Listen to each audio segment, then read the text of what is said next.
তো hello' students, আজি মই ৰিকুৱেষ্ট কৰাৰ কাৰণে মই তিনিচুকীয়া ডিষ্ট্ৰিক্ট ইউনিট টেষ্ট 1 থকা কুৱেশ্যন পেপাৰটো ছল্ভ কৰিব লৈছোঁ। আকাৰটো খ, ইয়াত 16 নম্বৰ প্ৰশ্নটো দিয়া আছে, মোৰ লিখা আছে ইয়াত 16 নম্বৰ প্ৰশ্নটো আমাক কি দিয়া আছে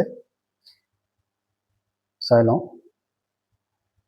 এটা বৰ্গাকাৰ সৌৰ পেনেলত 1156 মানে 1156 মিটাৰ স্কোৱাৰ বৰ্গক্ষেত্ৰক সামৰি লয়। তো আমাৰ পেনেলখনৰ এটা বাহুৰ দৈৰ্ঘ্য কিমান হ'ব? এটা আমাক সৌৰ পেনেল দিয়া আছে, যাৰ কালি দিয়া আছে বৰ্গক্ষেত্ৰ 1156 মিটাৰ। আমাক উলিয়াবৰ কাৰণে দিছে আমাক এটা বাহুৰ দৈৰ্ঘ্য কিমান হ'ব সেইটো উলিয়াব লাগে আমাক। ঠিক আছে, এই অংকটো আমাৰ 2 মাৰ্কছৰ কাৰণে আহিছিলে, বেছি টান নাছিলে, এই অংকটো উজু আছিলে। তো এতিয়া আমি ইয়াক কৰিম কেনেকৈ? প্ৰথমে জানিব লাগিব এই সৌৰ পেনেলটো আকাৰটো আছে বৰ্গ আকাৰ, তাৰমানে বৰ্গ আকাৰৰ আছে। ঠিক আছে, বৰ্গ আকাৰৰ আমি ক্ষেত্ৰফল বা কালি জানো, যে কালিটো কি হয় আমি জানো, বাহু স্কোৱাৰ বা বাহু পূৰণ বাহু। এই সূত্ৰ লগাই কৰিলে আনচাৰটো ওলালেহেঁতেন। কৰি চাওঁ কি হ'ব। প্ৰথম আমাক দিয়া আছে কি, লিখি লওঁ, ইয়াত লিখি লোৱা বৰ্গাকাৰ পেনেল বুলি লিখি দিলোঁ। বৰ্গাকাৰ পেনেলৰ ক্ষেত্ৰফল দিয়া আছে, মই কালি বুলি ডাইৰেক্ট লিখি দিছোঁ। একেটা অৰ্থ হয় 1156 মিটাৰ স্কোৱাৰ। এতিয়া আমি জানো কি বৰ্গাকাৰ কালি বা ক্ষেত্ৰফল আমি জানো কি আছিলে সূত্ৰটো, বাহু পূৰণ বাহু। মই একেবাৰে বাহু স্কোৱাৰ কৰিলোঁ, ইকুৱেল টু কিমান হ'ব 1156। এতিয়া আমি কি কৰিম, ইয়াত বাহু স্কোৱাৰ ভাগে ৰাখিলোঁ। এইপিনে 1156টো হৈছে 34ৰ স্কোৱাৰ। তো স্কোৱাৰ কেঞ্চেল, তেনেহ'লে আমাৰ থাকিলে কি বাহু মান পাই গ'লোঁ কিমান 34 মিটাৰ। এইটো আমাৰ উলিয়াবলগীয়া আনচাৰ। আমি গম পাই গ'লোঁ যে পেনেল এখনৰ বাহুৰ দৈৰ্ঘ্য কিমান পালোঁ। ইয়াত লিখি দিয়া নিৰ্ণয় বাহুৰ দৈৰ্ঘ্য, যোনটো আমাক বাহু উলিয়াব দিছে। এটা বাহুৰ দৈৰ্ঘ্য লিখিবা, এটা বাহুৰ দৈৰ্ঘ্য,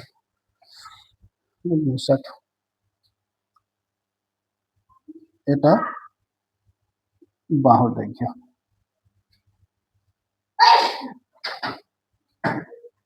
আমাৰ 34 মিটাৰ। এইটোৱে। এবাৰ মই লৈছোঁ কুৱেশ্যন নম্বৰ 17। ইয়াত এমৰ মান উলিয়াব দিছে। এমৰ মান নিৰ্ণয় কৰা, য'ত কি দিয়া আছে আমাক -3 whole to the power m+1 into -3 whole to the power 5 equals to -3 whole to the power 7। এতিয়া ইয়াত কেনেকৈ কৰিম, ইয়াৰ পৰাই সলিউশ্যন ষ্টাৰ্ট দি দিছোঁ। সলিউশ্যনটো ষ্টাৰ্ট হ'ব। এতিয়া আমি জানো বেছ একে হ'লে আমাৰ ফৰ্মুলা এটা আছিলে, সেই ফৰ্মুলা ইউজ কৰিব পাৰিম। কোনটো ফৰ্মুলা আছিলে মই ইয়াত চাইডত লিখি দিছোঁ। ফৰ্মুলাটো হৈছে a two the power m into a two the power n equals to কি হ'ব পাৱাৰ m+n। সেই ফৰ্মুলাটো ইউজ কৰিম। ইয়াত ধৰি ল'লোঁ মই এইটো a বুলি, পাৱাৰবিলাক হৈ যাব আমাৰ ইনটু থাকিলে প্লাছ হৈ যাব, প্লাছ কৰি দিয়া, প্লাছ ডাইৰেক্ট কৰি দিছিলোঁ। 5 ইকুৱেলছ টু এইটো এজ ইট ইজ লিখি দিয়ে যেনেকৈ তেনেকৈ। এতিয়া ইয়াত আহিব -3 power 6 equal to -3 to the power 7। তেনেহ'লে -3 বেছ ছেম হ'ল, গুচি গ'ল, থাকিল কিমান m+6 equal to 7। m equals to 7 - 6 equal to 1। তাৰমানে এমৰ ভেলু পাই গ'লোঁ আমি 1। এইটো আমাক উলিয়াব লাগিব। বস্তুটো কি দিয়া আছে এবাৰ চাই লওঁ। পৰীক্ষা কৰা কোনোবা স্বাভাৱিক সংখ্যা এনৰ ক্ষেত্ৰত মেইন কাহিনীটো ইয়াত লিখা আছে। 6 টু দি পাৱাৰ n সংখ্যাটো অংকৰে শেষ হ'ব পাৰেনে নাই, সেইটো পৰীক্ষা কৰিব দিছে আমাক। মেইন অংকটো ইয়াত দিয়া আছে। 6 টু দি পাৱাৰ n সংখ্যাটো 0 অংকৰে শেষ হ'ব নহ'ব, সেইটো পৰীক্ষা কৰি চাব দিছে। nটো হৈছে আমাৰ স্বাভাৱিক সংখ্যা। এই nটো আমাৰ কি হয়, এটা স্বাভাৱিক সংখ্যা। যদি 0ৰে যদি শেষ হয়, যিকোনো সংখ্যা যদি আমাৰ 0ৰে শেষ হয়, যিকোনো সংখ্যা যদি আমাৰ 0ৰে যদি শেষ হয়, তেনেহ'লে এটা কাম কৰিব পাৰিম আমি। 0ৰে শেষ হোৱা অংকবিলাক এইবিলাক 10, 20, 30 এইবিলাক নম্বৰ। তো এইবিলাক নম্বৰ সদায় মনত ৰাখিবা 2 বা 5ৰে হৰণ যাব। 2ৰে যাব পাৰিব, নহ'লে নাইবা 5ৰে হৰণ যায়। এনেকুৱা নম্বৰবিলাক 2 বা 5ৰে হৰণ যাব পাৰে। এইটো 2 বা 5ৰে, ইয়াকো 2 বা 5ৰে হৰণ যায়। তো সদায় মনত ৰাখিবা যিকোনো নাম্বাৰৰ পিছত যদি 0 লাগে, মানে 0ৰে শেষ হোৱা নাম্বাৰ যদি থাকে, এইটো সদায় 2 বা 5ৰে হৰণ যায়। এই কথাটো মনত ৰাখি ল'বা, এই কথাটো মনত ৰাখি ল'বা। সেইটোকে আমাক চেক কৰিব দিছে যে এই সংখ্যাটো আমাক 0 অংক আহে নাহে। যদি আহে তেনেহ'লে 0ৰে শেষ হ'ব, যদি নাহে 0ৰে শেষ নহয়। তাৰমানে এটা কথা গম পালোঁ আমি, কি কথা গম পালোঁ? আমি কথা এটা গম পালোঁ যে অংকটো আমাৰ 0ৰে শেষ হয় নে নহয় সেইটো চেক কৰিব দিছে। এইটো কৰোঁচোন, হয় নে নহয়। আমি অকণমান কথাটো লিখিম প্ৰথমে। যদি লিখি দিয়াচোন, যদি 6 টু দি পাৱাৰ n সংখ্যাটো 0 অংকৰে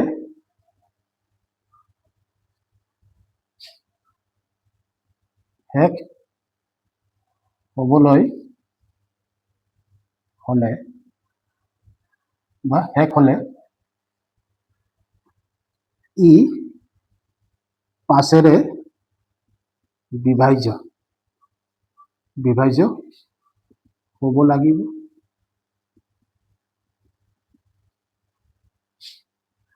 অৰ্থাৎ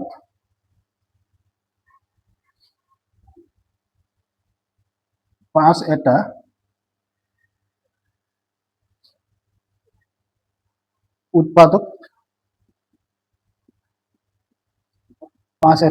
উৎপাদক থাকিব লাগিব।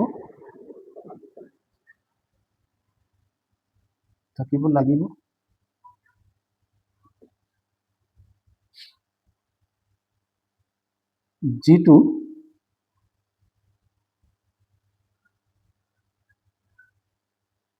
সম্ভৱ নহয়, যিটো আমাৰ কি নহয়, সম্ভৱ নহয়। কাৰণ লিখি দিব লাগিব, কি কাৰণত নহয়, যিটো সম্ভৱ নহয়। কাৰণ লিখি দিম, কাৰণটো হ'ল আমাৰ কি, 6 টু দি পাৱাৰ যদি আমি ভাঙি দিওঁ, ভাঙি দিলে কি হ'ব, 2 × 3 whole to the power n হ'ব, ইকুৱেলছ টু হ'ব 2 to the power n × 3 to the power n হ'ব।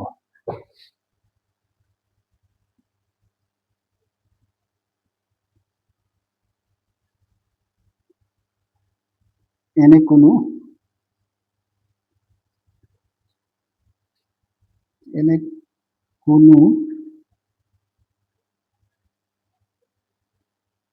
স্বাভাৱিক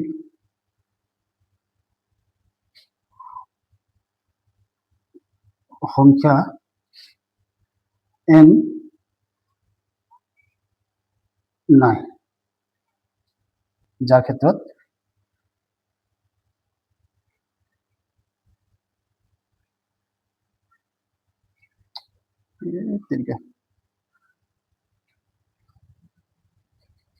নাই,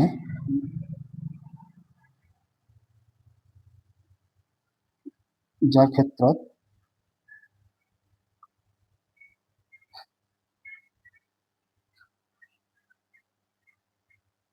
6 two the power 2 6 two the power n 2 0 অংকৰে শেষ হ'ব।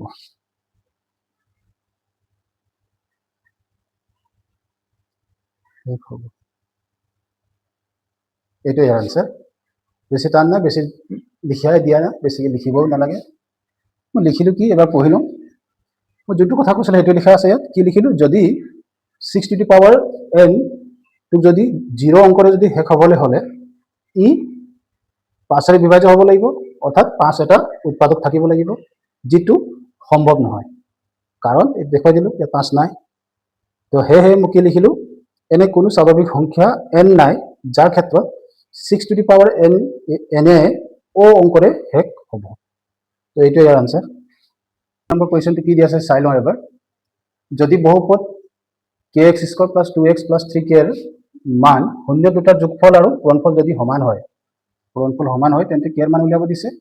আমাক কথাটো মনত ৰাখিবা, যোগফল আৰু পূৰণফল সমান বুলি কৈছে দেই, এই কণ্ডিশ্যন দি দিছে। তেনেহ'লে আমাক k মানটো উলিয়াব লাগে, k মানটো কি হয় উলিয়াব লাগে। ঠিক আছে, চিন্তা কৰি এতিয়া বহুপদ কৈছে যদি মই px বুলি লিখিলোঁ, px ভেলু দিয়া আছে kx² + 2x + 3k দিয়া আছে। এতিয়া ইয়াত আমি এটা কথা লিখি লওঁ, ইয়াত কি বুলি লিখি লওঁ, a ভেলু কিমান আছে k, b ভেলু কিমান হয় 2, c ভেলু দিয়া আছে 3k।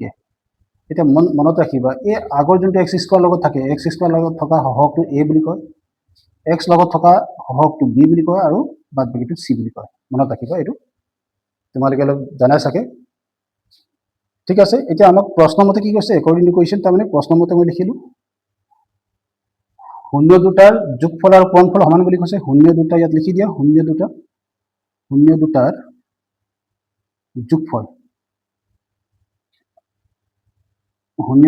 যোগফল সমান কাৰ লগত শূন্য দুটাৰ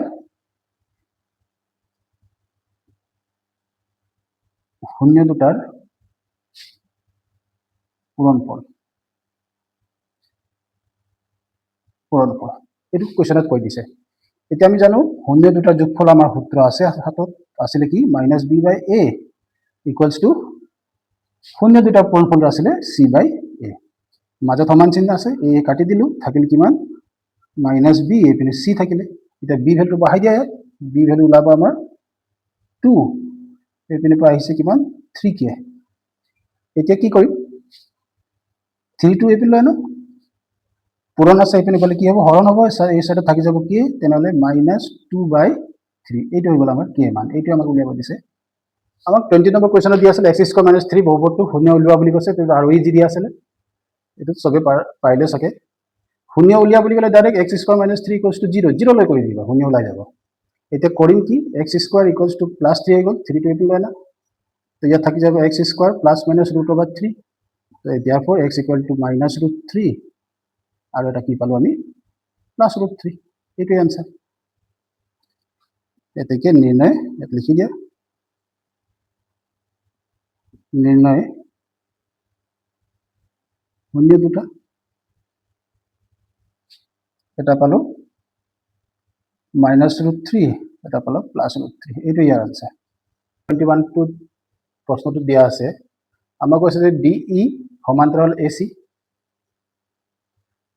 আৰু DF সমান্তৰাল AE হলে আমাক প্ৰমাণ কৰিব দিছে যে BF / FE সমান BE / EC এইটো প্ৰমাণ কৰিব দিছে তো এই বস্তুটো প্ৰমাণ কৰাৰ আগতে আমি সৰু মৰে এটা কথা জানি লওঁ যাক আমি কি বুলি কওঁ থেলছ উপপাদ্য বুলি কোৱা হয় কি বুলি কোৱা হয় থেলছ উপপাদ্য বুলি কোৱা হয় থেলছ উপপাদ্য বুলি কোৱা হয় দেখিবা থেলছ উপপাদ্য কাক কোৱা হয় তোমালোকক 6.1 উপপাদ্যটো থেলছ উপপাদ্য বুলি কোৱা হয় 6.1 উপপাদ্য বুলি কোৱা হয় নহয়বা মৌলিক সমানুপাতিকতা উপপাদ্য বুলি কোৱা হয় ঠিক আছে এটা কাম কৰো ইয়াৰ অৰ্থটো অলপ জানি লওঁ থেলছ উপপাদ্য আমাক কি কৈছিলে থেলছ উপপাদ্য কৈছিলে যে যদি আমাক ABC এটা ত্ৰিভুজ যদি লোৱা যায় ইয়াৰ মাজেদি কি বাৰটা ধৰি ললো এই ৰেখাডালৰ নাম দিলো MN এই ৰেখাডাল আমাক কি হ'ল MN ৰেখাডালটো BC সমান্তৰাল গ'ল তেনেহলে আমি ক'ব পাৰিম যে AM কাৰ অনুপাত হ'ব MB ৰ অনুপাত হ'ব AN কাৰ অনুপাত হ'ব NC ৰ অনুপাত হ'ব কি বুলি ক'লো যদি MN সমান্তৰাল প্যাৰালাল টু BC হয় ইংলিছত প্যাৰালাল বুলি কয় সমান্তৰালটো তেনেহলে আমাৰ অনুপাতটো কেনেকৈ ভাঙিব AM / MB সমান AN অনুপাত কাৰ অনুপাত হ'ব NC এই কথাটো আমাক কৈছিলে থেলছে যদি যিকোনো ত্ৰিভুজৰ যিকোনো ত্ৰিভুজৰ এডাল বাহু যদি সমান্তৰাল হয় তেতিয়া হাতৰ অনুপাতবিলাক কি হ'ব সমান হ'ব ঠিক আছে কথাটো মনত ৰাখিবা যিকোনো ত্ৰিভুজৰ যিকোনো এটা সাইড যদি সমান্তৰাল হয় আন দুটা সাইডটো কি হ'ব অনুপাত হিচাপে সমান হ'ব এটা আমাক থেলছে কৈছিলে ইয়াৰ মতে এইটো তো এই মতে আমি অঙ্কটো কৰিম এইটো ঠিক আছে মুছাটো ক'ত গ'ল ঠিক আছে এটা এই অঙ্কটো তেনেকৈ কৰোঁ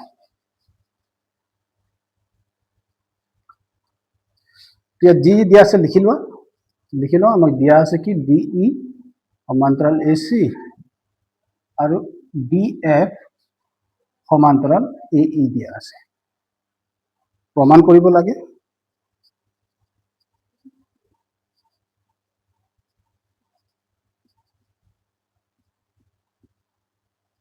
যে কি প্ৰমাণ কৰিব লাগে আমাক প্ৰমাণ কৰিব লাগে যে আমাক BF / FE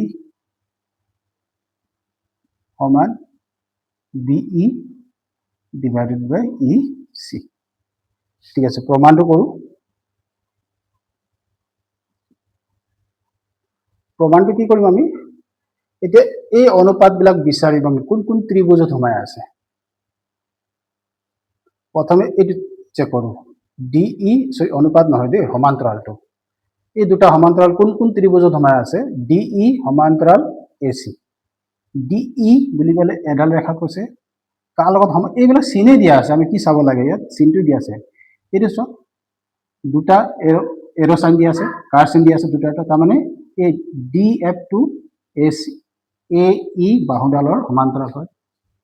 ইয়াত এটা এটা কাৰ চিন দিয়া আছে, তাৰমানে DE বাহুডালটো কাৰ সমান্তৰাল হ'ব, ACৰ সমান্তৰাল হ'ব। ঠিক আছে, তেনেহ'লে দুটা কাৰ থকাটো আমি কৰি লওঁ, দুটা চিন থকাটো, কাৰ চিন থকাটো।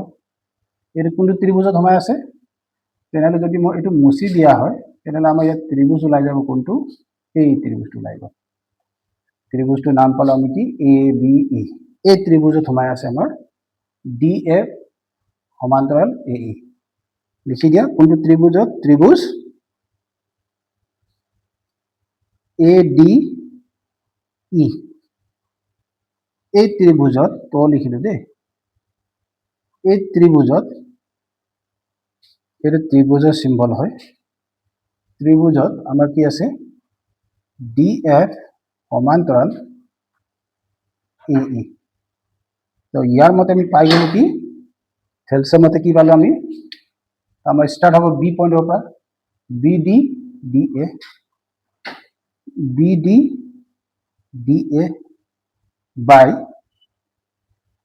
আকৌ B পইণ্টৰ পৰা ষ্টাৰ্ট হ'ব BF FE।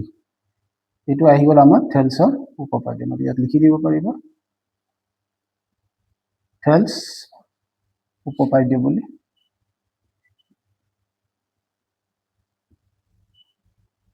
এইটো মতে আহিলে নম্বৰ 1 লৈ লোৱা। ঠিক একেদৰে এতিয়া এই সমান্তৰালটো চাওঁ, এইটো কাৰণে কোনটো চাব লাগিব, ইয়াত ত্ৰিভুজটো বনাব লাগিব, আৰু লগৰটো কাটি দিলোঁ মই, তেনেহ'লে আমাৰ এই পৰ্চনটো গায়ব হৈ গ'ল, ইয়াৰ লগত যোনটো লাগিছিলে এইটো থাকিব, এইটো গায়ব হৈ গ'ল, এইটো চিংগুল চিংগুল থকাটো আছিলে এইটো। ইয়াৰ কাৰণে আমাৰ ত্ৰিভুজ বনিছে কি, ABC ত্ৰিভুজ।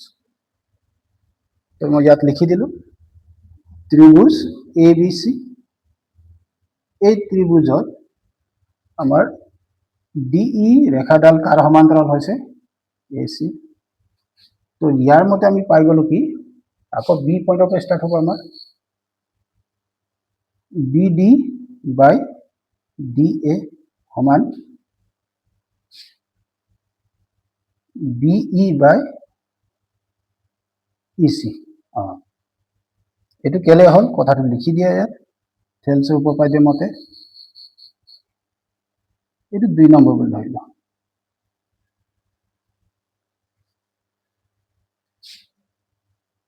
তেনেহ'লে আমি দুটামান, এই দুটা আমি ইকুৱেশ্যন নম্বৰ 1 ইকুৱেশ্যন নম্বৰ 2 তুলনা কৰা, এইটো 1 আৰু 2 কি মিল আছে সিহঁতৰ, দেখা গ'ল যে সিহঁতৰ লেফ্ট হেণ্ড চাইডটো, এইটো বাওঁ চাইডটো আমাৰ ইকুৱেল আছে, তো সোঁ চাইডটো ইকুৱেল হ'ব আমাৰ।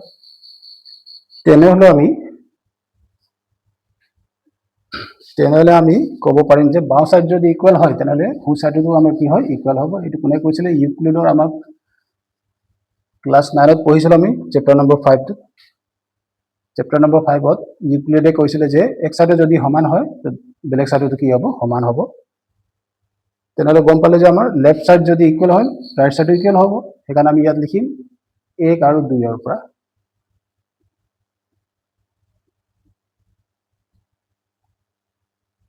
কি লিখিব পাৰিম, 1 নম্বৰে আমাক দিয়ে কি, BF বাই FE সমান, 2 নম্বৰ পৰা আমি ল'লো BE বাই EC। এইটো আমাক প্ৰমাণ কৰিব দিছিলে, এইটো আমাক প্ৰুভ হৈ গ'ল, হেন্স প্ৰুভ ওলাই গ'ল আমাৰ ইয়াত, বেছি টান নাই।